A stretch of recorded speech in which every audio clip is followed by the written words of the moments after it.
Hey, what's up guys, Totallydubbed here, and today I'm doing a video review for the HAVIT HV-KB366L RGB mechanical keyboard. This is using a blue switch, but not the Cherry MX switch. It's using a switch by the manufacturer Otemu. It has an actuation force of 80 grams, so 80 cn. This is very much similar to the green switch, MX switch, which is on this yellow key over here, which is again clicky, just like this, the one that you can find on HAVIT, and it's much harder to press than the blue switch, which is on this blue, which has 45 gram actuation force.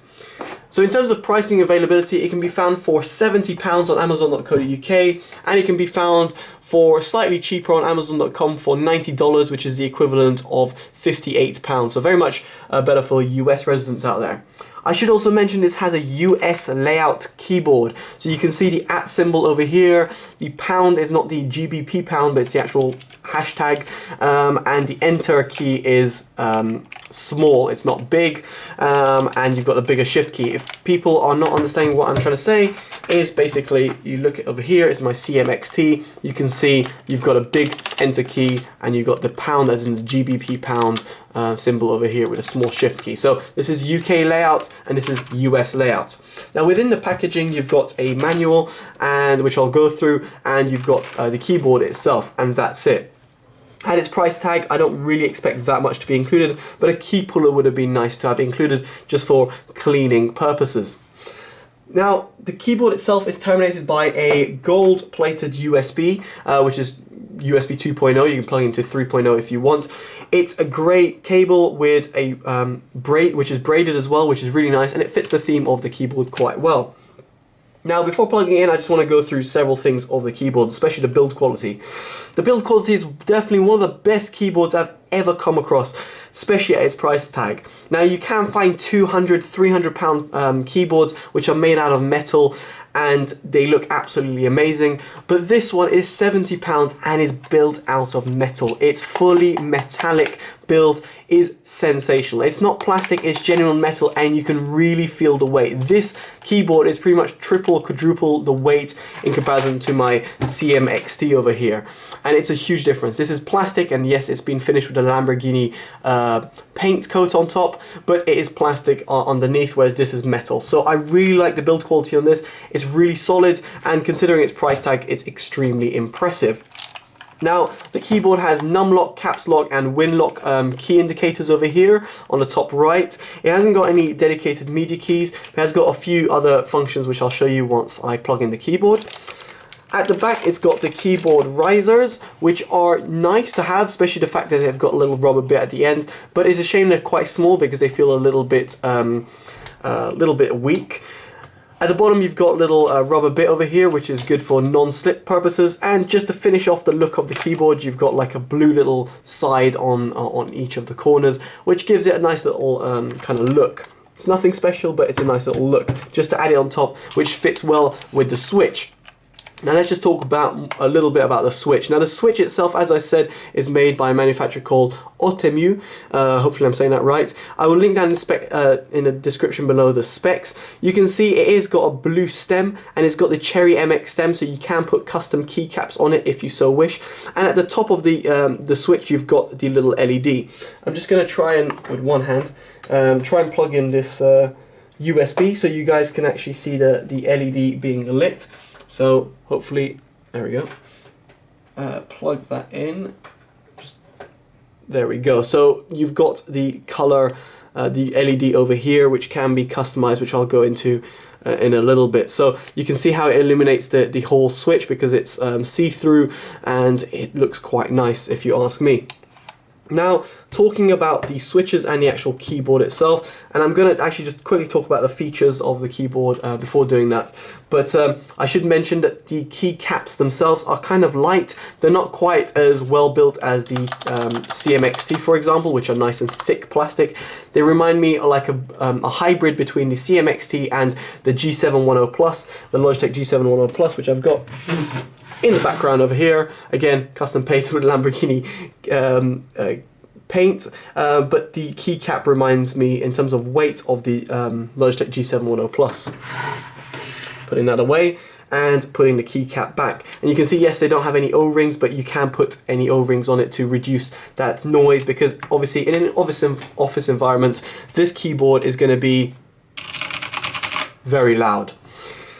So now it's a little functionality. So when you press FN, you've got different sort of functionalities that you can go through. First of all is the Enqueue Rollover. So if I press FN and delete, which says N over here, it activates full Enqueue Rollover, which means that I can press as many keys as I want. Now it's not as quite as the same as PS2. In other words, when you plug in a different sort of connection, not a USB connection into your PC, but it does a really good job in registering all the keys and very fast as well. If you press FN and insert, it gives 6 key N rollover, so that's six keys at the same time, and again they register flawlessly. I like to use it on full Enqueue rollover. Now the light illumination. So the light illumination is quite cool. It's very simple. If you hit this light button over here, it's going to change different modes. So first of all, you got this cycle mode, which if I press FN and left and right, it determines the direction of the colors.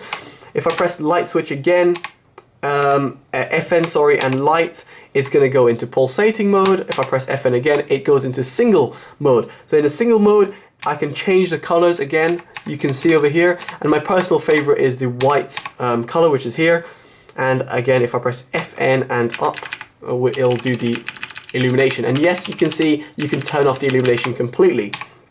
Another mode you've got is sort of active mode. So active mode is basically each time you press a key, it will register the different sections. So if I press J, you can see it's illuminating this section. If I keep pressing it, it's going to cycle through different modes.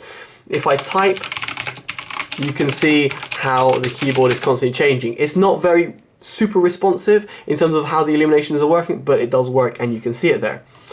So that's the illuminations, and they're quite cool to have, and I do like it for sure, especially the single color mode. One thing I did notice is that you can see I've just cycled through again and I had it on maximal brightness, but I have to press it again to go maximal brightness. So just a small little thing I noticed.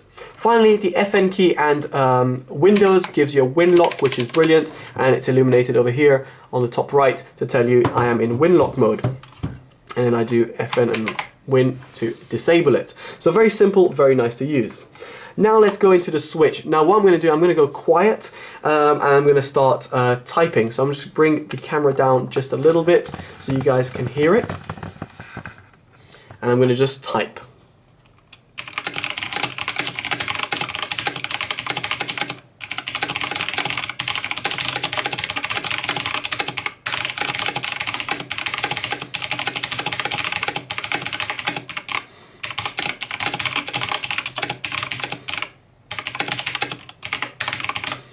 As you can hear, it sounds really nice, and it does sound a little bit heavy on terms of the touch in comparison to a MX Blue. An MX Green is a little bit harder. Personally, I find it a little bit harder to press. People say it's 90G in terms of its actuation. So this is a green. I feel it's a little bit harder on my fingers to press the green in comparison to this, despite them having reportedly the same sort of actuation. Now the blue switch one is much lighter, and I do feel that it's much lighter to press and it actuates much easier. Again, this is not wired up, but I know blue switch keyboards. Now I'm going to go on to my CMXT so you guys can hear a brown switch keyboard. And this does have a, each of the keys do have a little O-ring.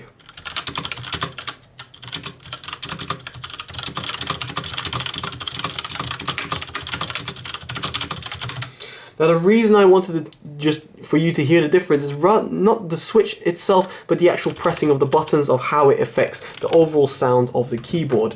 Just because it's made out of metal, you hear a slightly different sound and a little more rugged sound.